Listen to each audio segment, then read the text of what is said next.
Yaorana et bienvenue sur Jurismana. Aujourd'hui on poursuit la playlist sur les institutions administratives avec la présentation des autorités administratives suprêmes en France, soit le président de la République et le Premier ministre.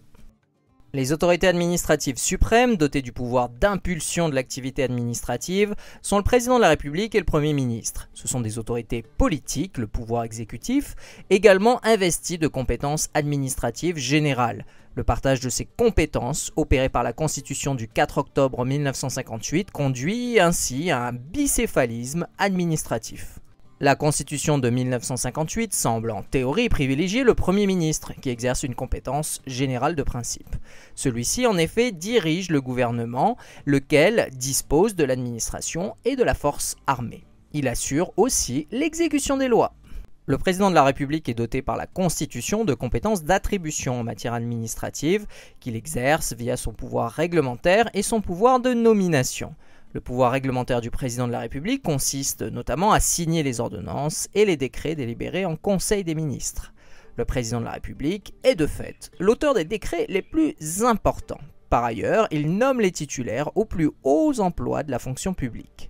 Hors cohabitation, la prééminence politique du président de la République, résultant d'une lecture présidentialiste des institutions, se répercute sur le domaine administratif. En période de cohabitation, c'est-à-dire de rupture du fait majoritaire, le Premier ministre récupère alors la quasi-totalité du pouvoir exécutif. Le président de la République ne dispose plus que d'un pouvoir de blocage.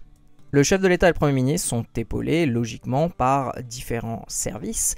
3 structures composent les services de la présidence. Tout d'abord le cabinet du président, le secrétariat général de la présidence, dirigé donc par un secrétaire général qui est le premier collaborateur du chef de l'État, et pour terminer l'état-major particulier du président de la République qui permet à ce dernier d'assumer sa mission constitutionnelle de chef des armées. Pour le Premier ministre, les services de Matignon sont très variés et pléthoriques. Ils correspondent à une organisation complexe regroupant environ 3000 personnes.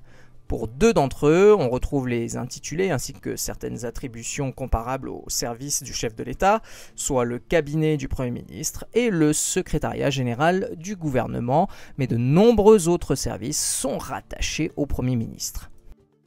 Et voilà, nous en avons terminé avec cette présentation générale des autorités administratives suprêmes en France. Merci à tous et à très bientôt sur Jurismana. Parheane!